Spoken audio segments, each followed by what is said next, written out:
The goal for us in ARS is to produce data for technologies that will improve the safety and wholesomeness and quality of food. Meet Dr. Brendan Niemira. His food job involves seeking innovative methods to enhance the safety of fruits and vegetables. He leads a team studying special treatments using cold plasma and heat that can kill harmful germs without affecting the quality or taste of the food. Dr. Niemira is a lead scientist at the USDA's Agricultural Research Service, and he has published over 180 peer-reviewed research articles, book chapters, and critical reviews. He's clearly an expert in the topic of plasma, so I said to him, let's talk about it. Sure, I'm happy to. Let me lean in, right? So today you'll be learning about what Brendan does as a lead scientist. I'm the administrative head of the project. There's 4 of us on this team, 3 scientists and 1 engineer. Why plasma could be a game changer for food safety. Well, if you keep adding energy to it, you start to break down the bonds actually within those atoms and molecules. And how you can grow your career using food organizations. Thank you to the Canadian Food Innovation Network for sponsoring this podcast episode. Thank you so much, Brendan, for coming on the show. You are doing some really cool research, and since I knew that we were going to be having this call, I've been doing a lot of research into the cold plasma, what's it all about, but I mean, you're going to be able to talk about it so much better than me talk about it. So thanks so much for coming on the show. Sure, I'm happy to be here. Well, to get us started, I know we're going to talk about cold plasma, but I want to talk about you first, just to set the groundwork. So maybe you'd be able to introduce yourself and what you do. I'm Brendan Niemira. I'm a lead scientist for the USDA's Agricultural Research Service, and I work at the Eastern Regional Research Center in Wyndmoor, Pennsylvania, which is just outside of Philadelphia. Okay. I've been working for the USDA for coming up on 25 years, almost all of that working on non-thermal food processing technologies. Wow. So how did you started off in biology, if I'm not mistaken, and then you're in this like very physics heavy chemistry realm. So do you mind if we could talk a little bit how you progressed to that area? Sure. Well, actually, in a funny kind of a way, working with cold plasma and all the physics and plasma physics associated with that is a little bit like coming home for me, because I started off life as a physics major.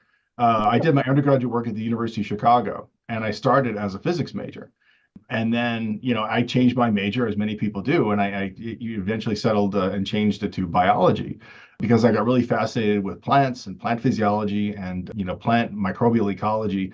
And in fact, I'm not a food scientist by training. I did my PhD at Michigan State University in the Department of Botany and Plant Pathology. So I'm actually a plant pathologist and plant physiologist by professional expertise. So it's, so how did I end up working in food microbiology as a food researcher? Well, so a lot of what I did in working in the plant pathology arena was to evaluate how plant pathogenic bacteria would grow on fruits and vegetables in storage, and to come up with ways to limit their ability to grow and to kill them. So it wasn't that much of a stretch when I finished my PhD and I, was working on this as a postdoc, to then I was looking for a job. Well, it wasn't that, big of a leap to look at, okay, I've already been limiting how bacteria grow on fruits and vegetables. So I would switch from plant pathogenic bacteria like Erwinia and Pseudomonas to human pathogenic bacteria like E. coli and Salmonella. So I was hired by the USDA and I started working here in 1999, actually to work on food irradiation. Radiation treatment is a non-thermal processing tool to limit the growth of E. coli, Salmonella, Listeria, and other organisms on fruits and vegetables. And so that's kind of the path coming here. So then when the opportunity came up in the course of my research to broaden from just irradiation to encompass a few other non-thermal processing technologies, including cold plasma and pulsed light and high intensity light and monochromatic light, this really gave me a chance to use my physics skills along with all the kind of phytoplankton microbial ecology skills. So it was really nice the way everything kind of came together. I love that. It reminds me of there's that joke where it's like a biologist says that it's just chemistry and a chemist says, well, or a physicist says, well, chemistry is just physics on a bigger level. So it's that deepening level. So you have to look at science as a whole. So it's really cool that you're able to kind of come full circle and bring everything together. Yeah. Well, I mean, the way that it started was that we actually had some conversations. The team here had some conversations with some plasma physicists who were working on plasma applications and in non-food applications for material science treatment and for materials processing. And they thought that there might be, is there a possibility to work on it with food? Well, the food microbiologists and the food technologists that we had on the staff didn't really understand what these plasma physicists were talking about. They just couldn't get the same language. And the plasma physicists and engineers, like electrical engineers, just didn't get it. They couldn't really understand what the microbiologists were saying. Well, when I came onto that conversation, I mean, I had a foot in both worlds. And so I was able to say, hey, guys, there's a lot of potential here. This could really be something cool. And they said, well, since you're the only one of us who understands it, why don't you take this ball and run with it? And so I did. Look at that. Look at that. So currently your work is as a lead researcher, am I correct? I'm a lead scientist is the title. Oh, okay. I'm actually a research microbiologist. And as I said, I work on technologies to improve the safety of fresh cut fruits and vegetables, but also low moisture foods like powders and ingredients and flowable foods like spices. But my role as a lead scientist is kind of an administrative role. So I'm the administrative head of the project. There's 4 of us on this team, 3 scientists and 1 engineer, and 1 support scientist. As a lead scientist, well, I write the reports and I keep track of the budget, right? I mean, that's because somebody's got to, right? Yeah. And so I kind of make sure that everybody is on track with that and make sure that when we're spending things that, with the money is being spent properly and that we have all the tools that we need to carry our work forward without running out of money by the end of the year. So. Pretty important. Yeah. Yeah. I find it interesting that, to be honest, I never really thought much about there being research being done at the government level because we think of a lot of the cutting edge research happening at academic institutions, industry, but I thought that the government was just for regulations and checking up on people, making sure that everything's okay. But I guess that's not the case. Well, yeah, I am one of those government scientists you sometimes hear about. Actually, the Agricultural Research Service is the in-house research arm of the USDA. And yeah, when you think of the USDA, sometimes you think, oh yeah, they're the people that inspect meat, right? Yeah. Exactly. Well, those are my colleagues over in the Food Safety and Inspection Service. Or they're the ones that are at the border making sure you're not bringing in some kind of crazy pathogen. Well, those are my colleagues over in the Animal Plant Health Inspection Service, right? And they have a very, very important regulatory role. But the role of ARS, the Agricultural Research Service, is to perform research to address the critical problems and to pursue those very, very interesting, promising opportunities that are facing American agriculture, right? So that's kind of, the way that we are structured is to pursue, kind of longer term, high risk, high reward research in a way that maybe academic research or industrial research is not really set up to do. That makes sense. And I think the key word is that long term, because a lot of projects at like the academic level might be 4 years, like funding's gone. Of course, I know you are at the hands of funding, but at least there's this longer term maybe thing that can really explore these issues. Right. There can be that longer term investment in the projects. And if you're working on something which is on a 1 or a 2-year grant, then you're limited by the terms of that grant, right? And so in an academic environment, perhaps if the funding cycle is 2 years or 3 years, then that's the time frame that you're going to be looking on. All of our research projects here at the ARS are funded on 5-year cycles. And so we, make a case for what we're going to do, the designs that we're going to get, and the results that we expect to obtain. And more importantly, who's going to care about it? I mean, what's the value of this research that we do? Who is going to find it useful? Who's going to find it valuable for producers or for, our sister regulatory agencies? When we look out across the landscape of American agriculture and everybody who is producing all of the food and the feed and the fiber and the fuel, right? Those are the 4 Fs. When we do this research, my own particular research within ARS is related to food safety. We're developing food processing technologies. But we have people that are developing new test kits to detect new and emerging pathogens. We have people that are doing water quality stuff so they can know how pathogens move in the environment, human nutrition issues, developing new strains of plants or controlling new diseases that might be affecting animals or crops out in the world. So ARS does a lot of different kinds of research, all of which is designed to benefit producers and consumers of American agricultural products.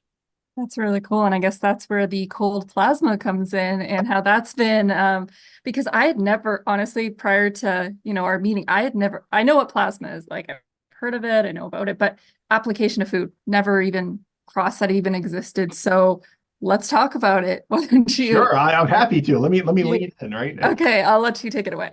So, well, I mean, first of all, why do this? Okay, I mean, that's the big question. Why are you working on cold plasma?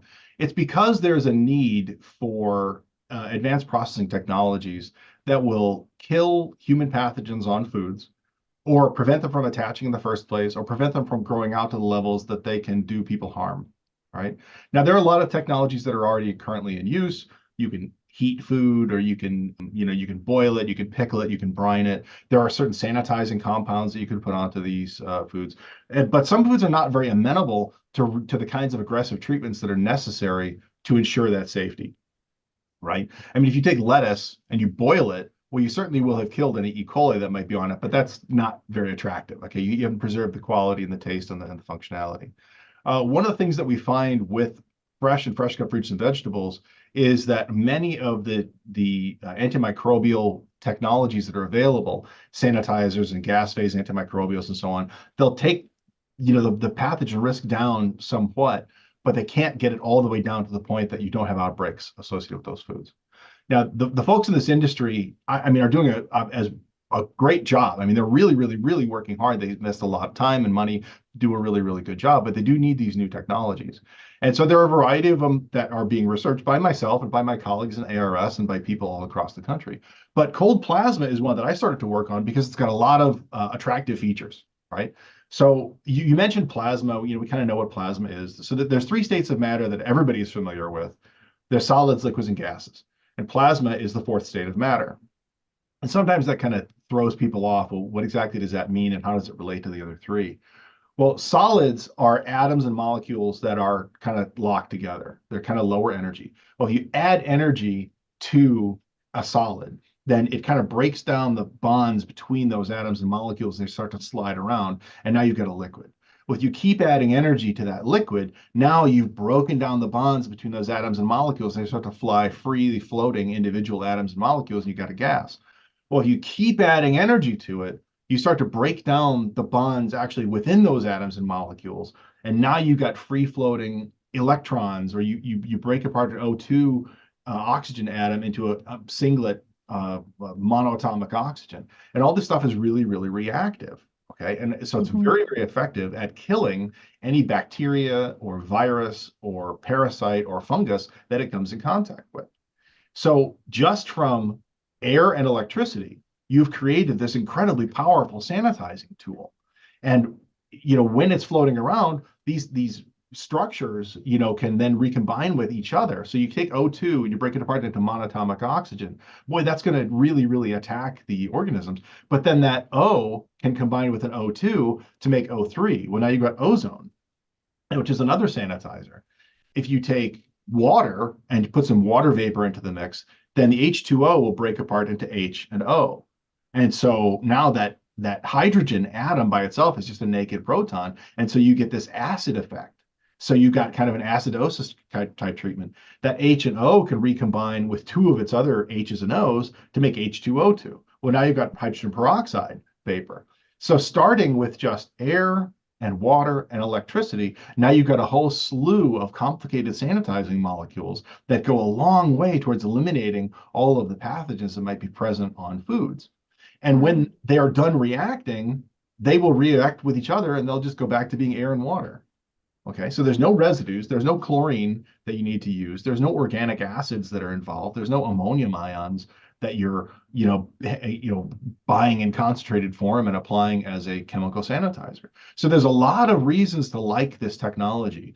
It can be very, very clean, very green, very efficient. It's effective against a broad swath of pathogens and target organisms, and you can use it on a lot of different kinds of foods. Anything from apples and lettuce and tomatoes, kind of high moisture stuff, but you can also use it on low moisture foods, spices, peppercorns. I've seen studies where they applied it to the surface of bread products to eliminate mold. You can apply it to grain to eliminate fungi that might lead to aflatoxin production. So that's some of the things that people are working on in this technology to move it forward and to apply it in the different ways that the technology suggested it could be used. One thing that came to mind as you were speaking is, how does the plasma kill the organism but not affect the quality of the product? So it's like any other technology.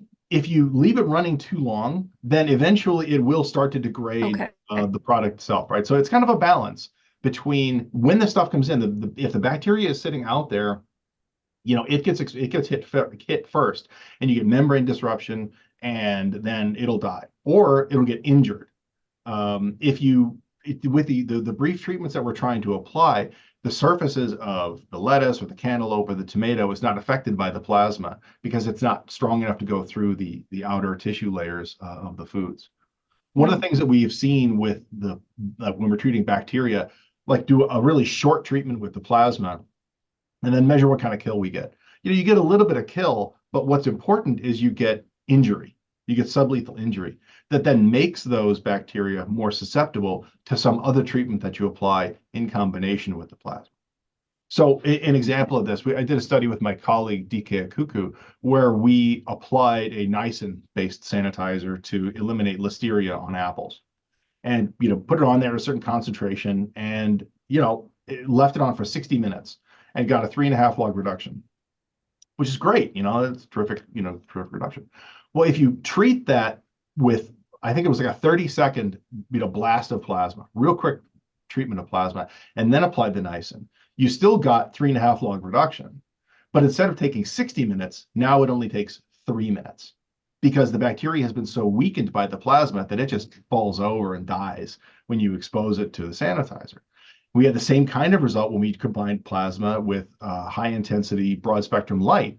Okay, that's with my colleague Siddharthan Mukhopadhyay, where we were applying the plasma. First we did plasma, then high intensity light, and then we switched it around. We did high intensity light and plasma, and it doesn't matter the order. These things working together provide this kind of synergistic interaction that gives you much better kill than either one would by themselves. With this research that you're doing, how do you see it being implemented? Like if it was great and it worked for you, and then you wanted to have it implemented in the processing facility, like how do you actually see that tangibly looking? Is it, let's say if we're using, I'm thinking nuts, for example, would it be something that the nuts go through the conveyor line and they just go through like a wall of plasma? Is it? Kind of, yeah. I mean, so Okay. imagine it like a car wash. Okay, I mean, so this is where it gets to be kind of a fun engineering. Yeah. And if I could, I don't know if you could, I will just stop my video. I don't know if can you see that image? I can, yes. Okay, so this is a test that we did, with a postdoc who was working with me, Dr. Sarah Hertrick, where we applied plasma to the surface of an orange and applied it. You can't see it in the static image, but the orange is rotating because we wanted to kill the salmonella that was on the surface of it and that was down in the stem scars and in the blossom ends. Okay. And what we found is that the plasma, because it's acting like a gas, it can get down in deep into those things where the chemical sanitizers are not really able to reach. So you can imagine that if you want to treat this, you want to apply this on a conveyor belt type system. Well, they're rolling down the system. You got the plasma jets up above, and they're hitting it like a car wash. You could also have different forms of plasma, like a dielectric barrier. That was a plasma jet that I was showing you. You can also have a dielectric barrier system where the plasma is creating kind of a loose field, and then it's almost like they're floating down a fluidized bed where you could blow the plasma up underneath, and so they're tumbling through the plasma going forward. We've done work where we actually generate the plasma inside a package that's already been sealed. Okay. Where we put lettuce inside a bag, inside the stuff, and then seal that up, put it inside a plasma field, and then turned it on and generated plasma inside the bag, and we were able to eliminate the listeria that was inside. Right. So this is after it's been packaged. That was with my colleague from Korea, Dr. Sichol Min. So it's fun because you can kind of, once you start to think about how you can apply this, there's a lot of opportunities, and it gets to be kind of exciting. It's just like kind of limited by your imagination. You can imagine in a bagging facility, lettuce goes into the bag and the bag is sealed up. And then before it goes onto the truck, it takes a little detour and it goes under the plasma machine. The plasma is generated in the bag as like a bacteriostatic or bactericidal treatment, and then it goes onto the truck. And then the truck goes off to the wholesaler. And as it comes off the wholesaler, before it goes into the cooler, hey, it might take another little detour and get treated again as another little bacteriocidal, bacteriostatic treatment. even to the point of it's out there in the store or it's at point of sale, point of service. It could get another quick little treatment with plasma as a final little, sanitizing process. And you don't have to worry about washing off, if you use sodium hypochlorite or quaternary ammonia, you would have to wash some of that stuff off. You don't have to do that with plasma because it's not generating any new stuff that's not going to be there originally. It's just the air and the electricity working together to make these sanitizing molecules that then recombine with each other and go back to being air.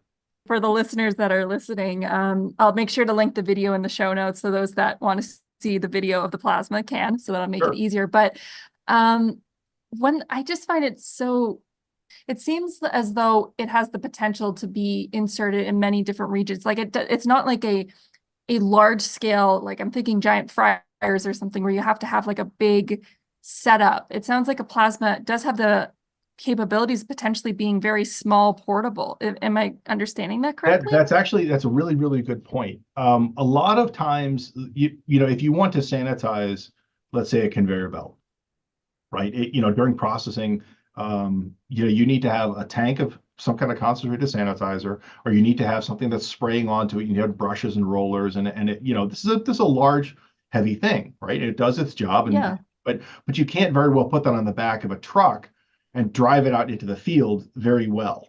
Okay, you can, but it's kind of cumbersome.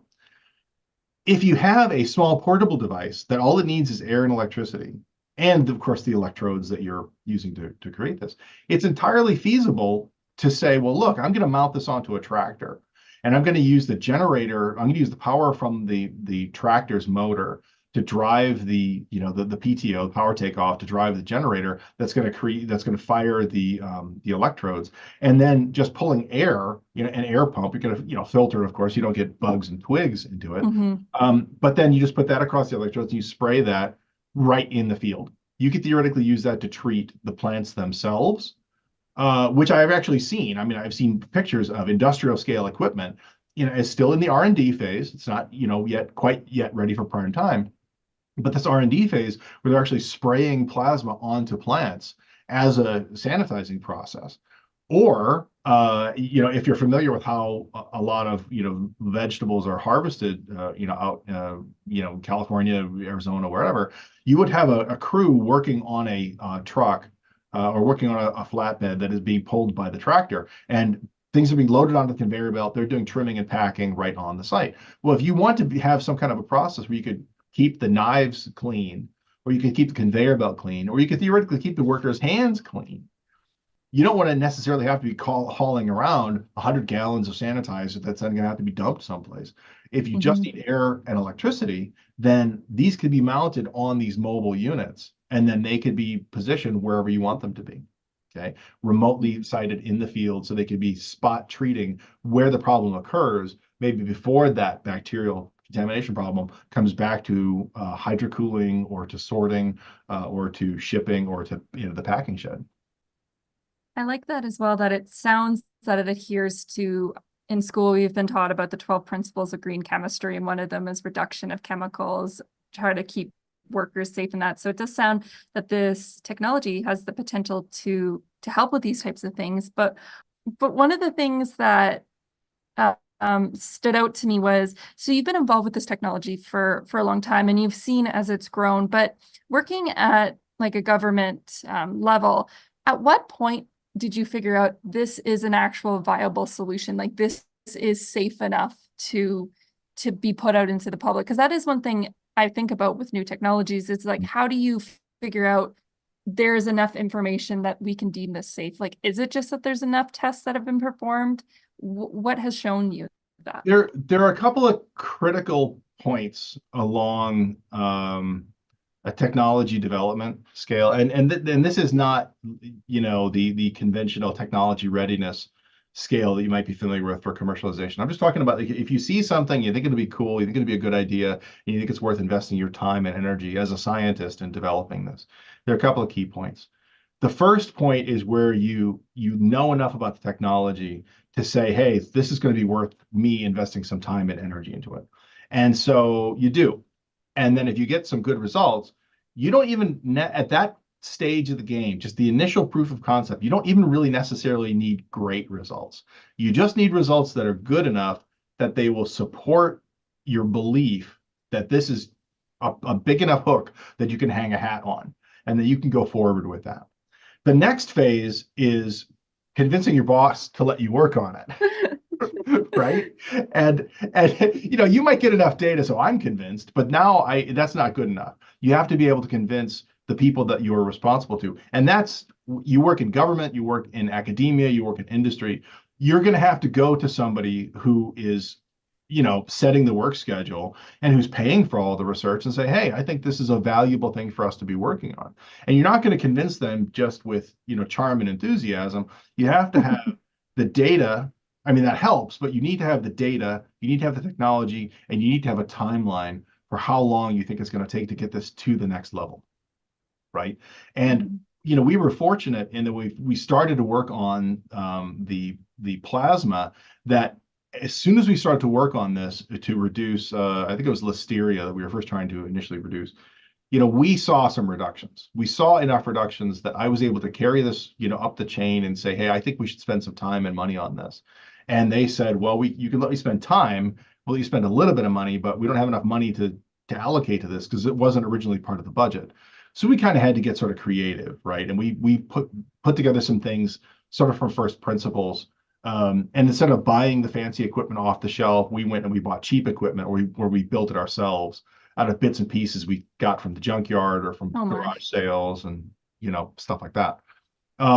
But all of this stuff was based on the scientific principles behind high voltage electricity and plasma physics and food microbiology. And we were able to put this stuff together, and then we started to get some really nice results. We were able to say, hey, this is really something special. Okay. At a certain point, however, again, on this, this kind of technology development point, there will come a point when somebody, it might be one level above you, it might be two levels above you, who are going to come and say, I have no idea what you're doing. This plasma sounds weird. I've never heard of this. Why are you spending your time on this? And you need to be able to respond to that with solid data, with a technology development plan. And you need to be able to say, look, these are the prospects. This is the potential that this technology holds. This is why it's a good idea for us to write this into next year's budget.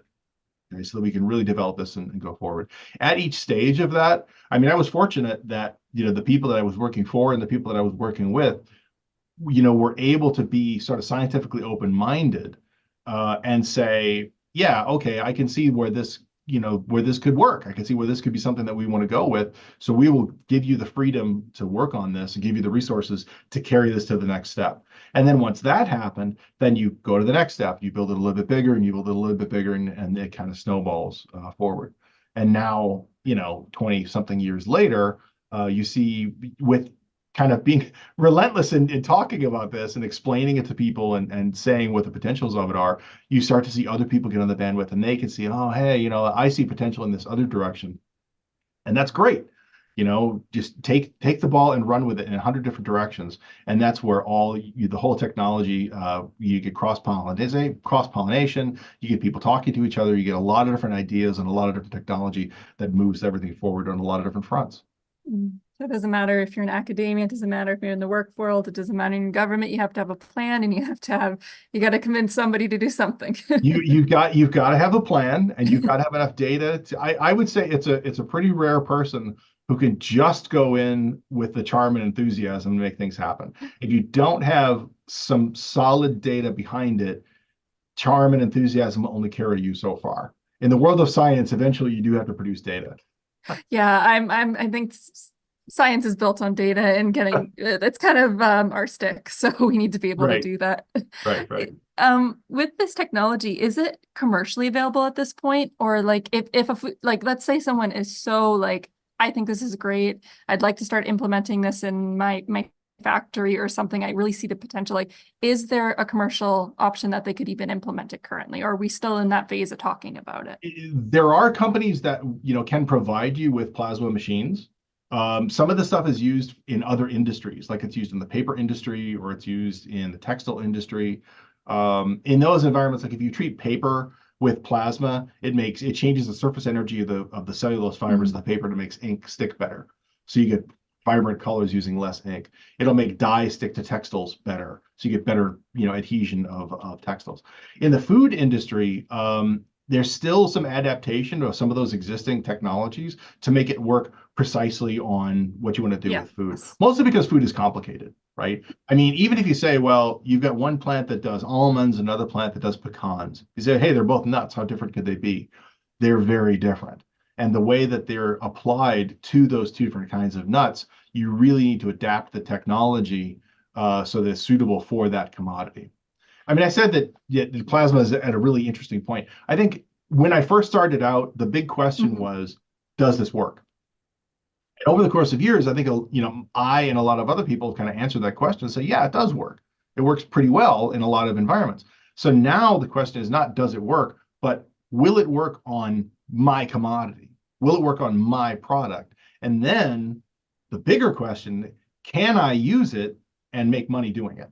Can I solve the problems that I'm trying to solve? Can I create those opportunities and pursue those opportunities that I might want to pursue using this technology? And that's where you would start to see real implementation in a commercial environment. The big, one thing that is happening right now is that people are looking at this, are doing pilot scale testing. They're doing this kind of large scale testing in the field and in manufacturing facilities. The USDA's FDA and FSIS also, they haven't yet issued rules on exactly how plasma would be used in a food processing environment.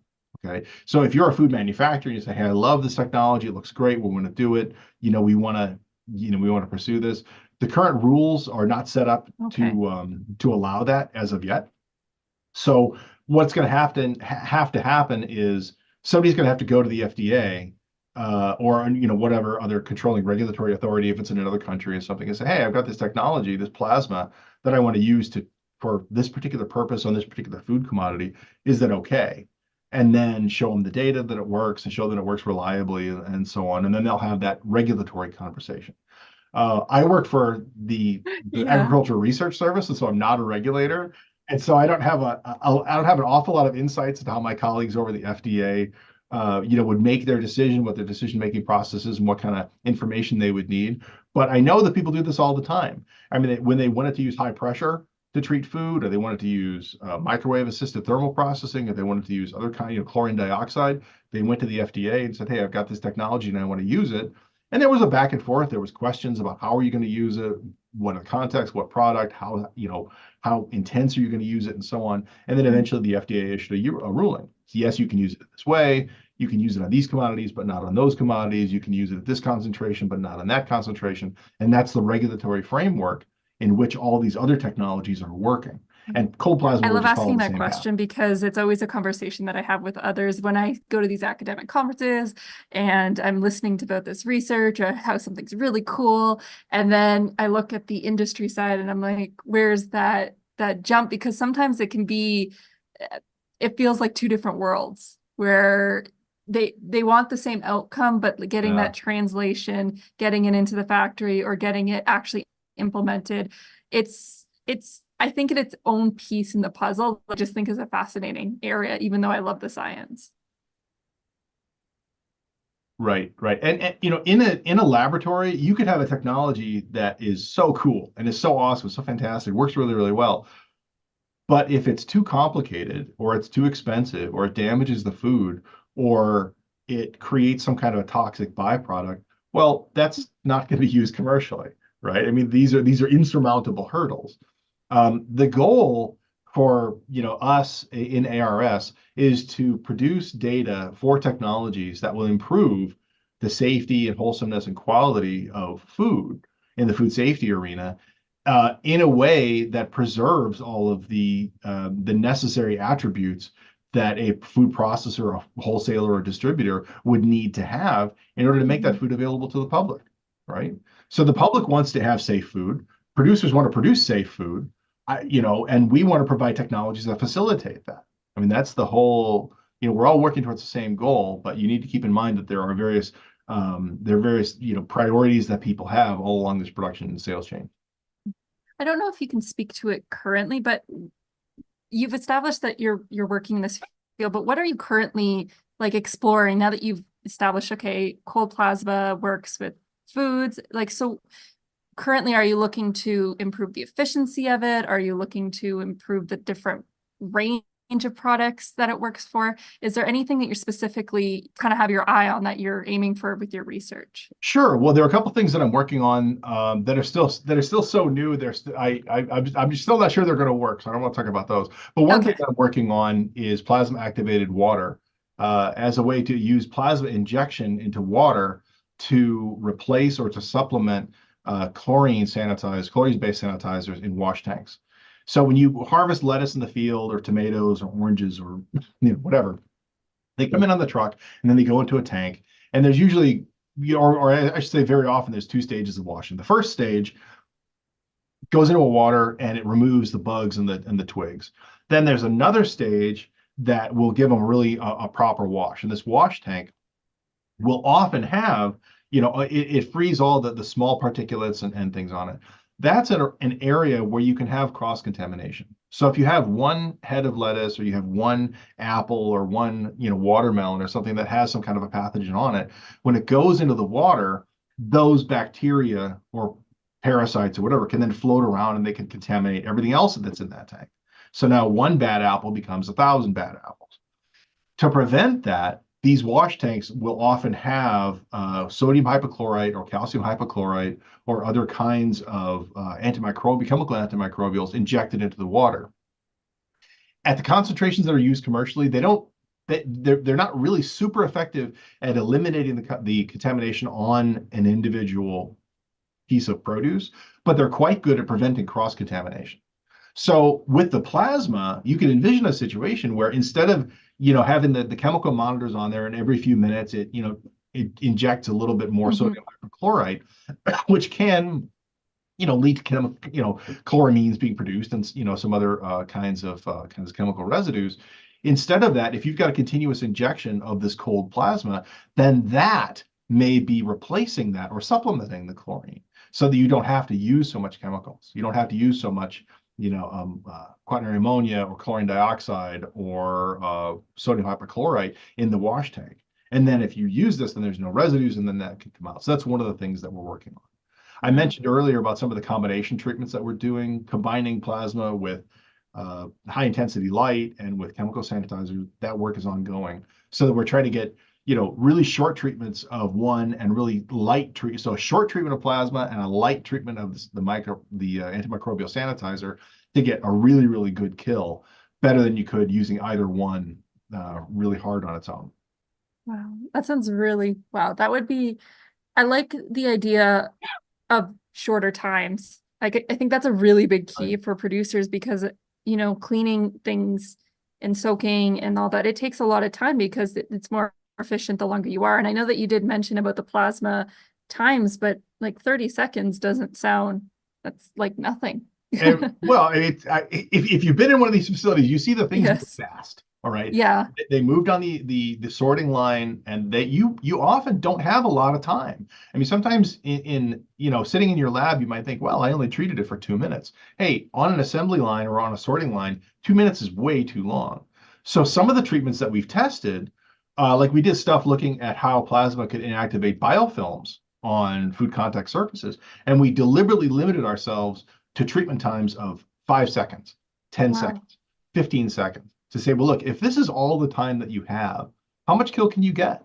And in fact, even on biofilms, which are notoriously very, very hard to remove, even those short treatment times with plasma, we were able to get multi-log reductions of E. coli and salmonella or E. coli and salmonella biofilms in just 15-second treatment. So you can imagine that if you're doing end of shift cleaning or you're doing continuous cleaning or conveyor belts, if you have the plasma there and you get that short exposure to plasma, you can really, really reduce your risk of cross-contamination from biofilm-associated pathogens, right? And this is something that chemical scrubbers take higher concentrations and a lot more effort to do. Okay, so this is one of the areas that's pretty fascinating to be working on. I could see the potential even in the grocery store. That's where cross-contamination can happen at food service or at the grocery level, just packing, cutting up fruits even with safe handling practices, there is always a risk of something happening at the grocery level if someone's just repackaging. So that'd be really cool as maybe like a future aside. Sure. And if you're talking about this technology, again, that doesn't use any chemical sanitizers and doesn't leave any residues behind and is completely dry, well, there's a lot of opportunity to put that into a lot of different places along the food handling chain, including right up to the point of service in a food service environment. And is this a high energy? Because we're talking about ionizate, or we're talking about this process that sounds like it's very energy intensive. Is it? It's high voltage, but it's not Okay. necessarily high energy. Okay, so it Okay. doesn't necessarily consume a lot. Like the system that I just showed with the orange, that uses about 500 watts, which is Okay. about maybe a third as much as a toaster might use. Okay, if you use a hair dryer at home, that's maybe 3,000 watts. My hair is short enough, and I don't need a hair dryer. But if you use a hair dryer that might be 2,500 or 3,000 watts, so you could run 6 of these plasma units for what it would cost you to run one hair dryer. Wow. Okay, Okay. that's the energy intensity of your production. The big key is to get the voltage high enough, and this is sometimes people get a little bit caught up on the amps versus the volts. The voltage is the potential between the electrodes, and if you crank that up high enough, that barrier from the electricity jumping from one to the other, if the voltage goes up high enough, that's where the air molecules start to be torn apart, and that's where you generate the useful things in the plasma. Mm. Oh, wow. Wonderful. I would love to keep talking, but I do want to just get a little bit more on the side about just you because I have you on the line and I just wanted to talk about Sure. you've been really involved in IFT and all that. I know that's something that our listeners would also be interested to learn. And I know that you've been involved in leadership development. And one of the things that I wanted to just ask is that for many students that are looking to grow their careers throughout in the food industry and such, have you seen anything that you find that they're maybe missing, or maybe that there's something that you notice that, hey, maybe if more young individuals had this skill, they might push forward more in the industry, I guess. Uh, this is an interesting question. It's an interesting question Okay. because I know that a lot of people, a lot of food scientists participate in IFT and Yeah. IFP, IAFP, and ACS and ASM, whatever. And they go to the conferences and they attend the meetings and they present their results and they don't ever have any desire to be involved in the leadership stuff. And that's fine. They get a lot out of the meetings with the networking and the fellowship and connections and collaborations and stuff. But if you are interested in doing some of that leadership stuff or developing those leadership skills, right? If you think that you just want to do that for yourself, or you think that it'll make you more valuable for your current employer, or maybe pursuing a new job for a future employer, or you just want to provide that as a service to the service to society.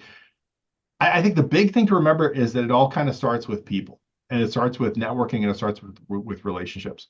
When I was first starting out as a scientist going into some of these things, I didn't know anybody, right? And it was kind of intimidating to go to these meetings and to see Yes. some of these leading lights, right? And man, they knew everybody. Everybody knew them. And it's, oh my God, it's so hard to even think, what it would be like with them. I think the biggest thing to realize, you shouldn't let that stop you. Okay. I mean, yeah. So this is a whole different kind of a quanta of stuff, but just get involved with the things that you want to do. Find those divisions or professional development groups or whatever it is, and just start getting involved. Attend the meetings. Volunteer to review paper submissions for the annual meetings. Be a judge at poster competitions. Get involved to do all this stuff and make those connections, right? And as you connect with people, so the other people who are also going to be poster judges, they will be higher than you, okay? And you'll be in the right room, right? You'll be rubbing elbows with some of those other people. You will get to know them, and as you connect with them and as you start to do some of these things, that will open up opportunities for you. All right, I've seen this happen. It always happens. Once you are in the room and you start to know some of these people, then it starts to get better. Then once you have some of those experiences, people know who you are as they are sitting around in some of those big rooms, the room where it happens. where they are starting to think, who would be good for this? Who could we tap for this? And, I just met this person, and I think that she would be really good for this task force, or she would be really good for this committee. Okay. And then that way you can kind of get connected to that. Maybe be bold. I mean, sometimes people are not, as confident about being bold for volunteering for things as they might otherwise be. Put yourself forward. I volunteered to work in IFT. I volunteered to work to review papers for I was in the nonthermal processing division submission. I did that for years. Met a lot of people, and it was really, really terrific. And that led to volunteering to work on the annual meeting scientific program committee. Okay. And then that led to me chairing AMSPAP.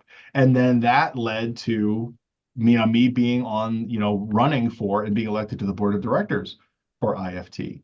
And then my experience there, I'm on the leadership development committee for IFT. I think every time you do this, you start to meet some of the right people, and you start to make some of those right connections, and you demonstrate to them the skills and the abilities that you can bring to the table. And if you do that right, and you can show that you being in the room is an asset to that committee, to that task force, to that organization, that people are going to want to have you in that room. And that's where things start to move along for you. And is this or with the poster judging or reading the papers, is this open to, this would be for young professionals, correct? Like that are out, or is it also students? It's open for young professionals. Okay. I think each society has different, sort of rules about, whether it would be students. I don't think that you would see a situation where you'd have some students judging other students' work, but for young Yeah. professionals, you certainly would. In IFT, there is the IFT Student Association. IAFP has a comparable organization, ASM, ACS. There's always these, these organizations and these teams within for students to get to know each other.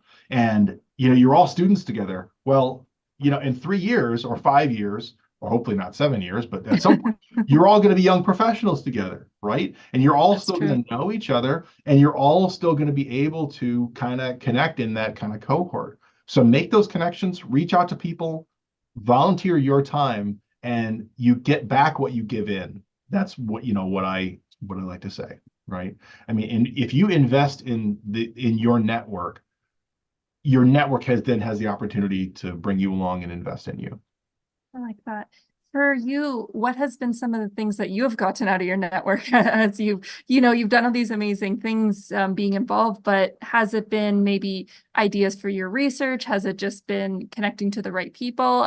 Oh, That might be a personal question, but no. I think it's a great question. I have absolutely gotten ideas for the research. When I go to the meetings and I sit in on a session that has either nothing to do or it's only tangentially related to my research, it gives me a different perspective on some of the things that I might be able to do for mine. But I absolutely have found collaborators. I found people to write grants with, people to pursue funding projects with, service on other kinds of committees. That each one of these then part of if you're interested in doing this kind of leadership development, or you're interested in just doing professional development for yourself, part of that is to let people know what you can do and what you're available to do and what you're interested in doing. If you're not interested in reviewing or judging posters, hey, maybe you might be interested in being a grant reviewer. If that's not your particular cup of cocoa, maybe you would be interested in doing developing the program for an annual meeting, the scientific program, right? Or submitting symposia at your favorite annual meeting.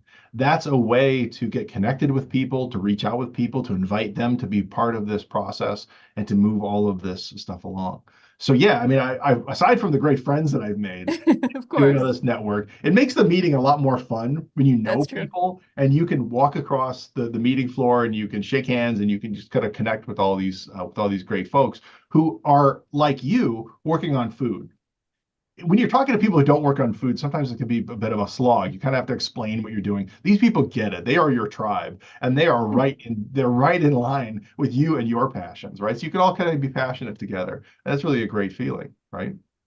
I like that, being passionate with one another. That's a really good one. And I also think that when you're reading these grants, you're reading all these different aspects, you get to, figure out what works for you, or maybe just like, oh, I never thought that might be a good way to articulate my thoughts in that way in the Right. future if I'm ever applying for a grant. Of course, not copying and pasting it, but seeing like the way someone, like what's an effective one, and then maybe you might see one that's not as effective, and you're like, oh, I might be a little closer to that. So there's also that benefit even from the outside peers. And when you're in the room with some of these people, you can ask some of those awkward questions you're sometimes afraid to ask to say, hey, how do I apply for that grant? I mean, I just read that you just got this grant. How did you get that grant? Mhm. How did you write it? And who did you work with? And they will be people by and large are very friendly, and they will be happy to explain to you, what they did and how they did it, so that you can then learn from them, and then you can carry this stuff forward and make it work for yourself and for your colleagues and for and then 10, 20 years from now, you'll be able to turn around and do the same thing for an up and coming young scientist who's got a technology that she wants to develop. And you say, look, what this person needs is a little bit of confidence, a little bit of support, and a little bit of a helping hand. You could turn around and then bring along the next generation of food scientists. I can just imagine what the energy was like. I think you were just recently at the Food Safety Summit. That was, Yeah. it must have been amazing, the energy in that room. Well, as it happens, if you want to see my presentation of the Food Safety Oh, Summit, okay. the talk this is kind of funny, but my talk, it actually is still available online at the Food Safety Summit. They recorded it and it's still available for a year. It was new era, old problems, emerging pathogens, and dealing with emerging pathogens. I'm the third speaker of three, so the whole session was great. But if you just want to watch me, you can fast forward to the end. Okay, a great segue for that one. Yeah, no, that's cool. I love since I've grown for myself, starting as a master's student, getting more involved with conferences and feeling like I've seen a little bit of progress for myself and getting involved. It's been really nice to just be able to talk to people more, feel a little more confident, not be so stuck in I'm just a student. Like I've never, like I think everyone gets that, but you start to make friends over time, and it's nice to be work colleagues, but then as well just talk about other stuff. And that's a really nice thing as you grow your career, that I'm really enjoying that aspect. Yeah, it is really good. I mean, the colleagues and the friends, it's great to see. I mean, some folks, I might see them online here or there, but when you go to the meeting, that's where you see them in person, and that's where you can, go off and have some hors d'oeuvres together and really reconnect with those stuff. That's really what makes it makes that people think of networking. Oh, this is so hard. It's so burdensome. Yeah. Well, it can be a little bit challenging, a little bit daunting, but the rewards are so tangible that you really should invest the time and energy to do that. Mhm. It does get a little bit easier, especially when you know one person and it's not like this very stiff, oh, I want to talk to you. Sometimes it's just, hey, I know this. You're in a circle talking with one person that you're friends with, and then they talk to another person. Then all of a sudden, here's another conversation. It wasn't you actively networking to get out there. It Right, was just a conversation. right, right. Yeah. Well, well, looking at the time, we are already at the end, and it went by really fast. And I'm looking, honestly, I'm going to be looking more into some of the other talks that you have, where you do like a full hour on the cold plasma, which is on YouTube, because I think that it's a really interesting conversation. And I'm really happy we're able to share this with the audience, because it was new technology for me, and maybe it might spark an interest for someone to go into that research. So Yeah. Well, thank it's been a joy for me to be on Food Grides with you, Veronica. I really appreciate the invitation to come join you. Before I let my guests go, I just wanted to ask two more questions. We'll make it quick. Okay. What advice would you give to students that are looking to go into food safety?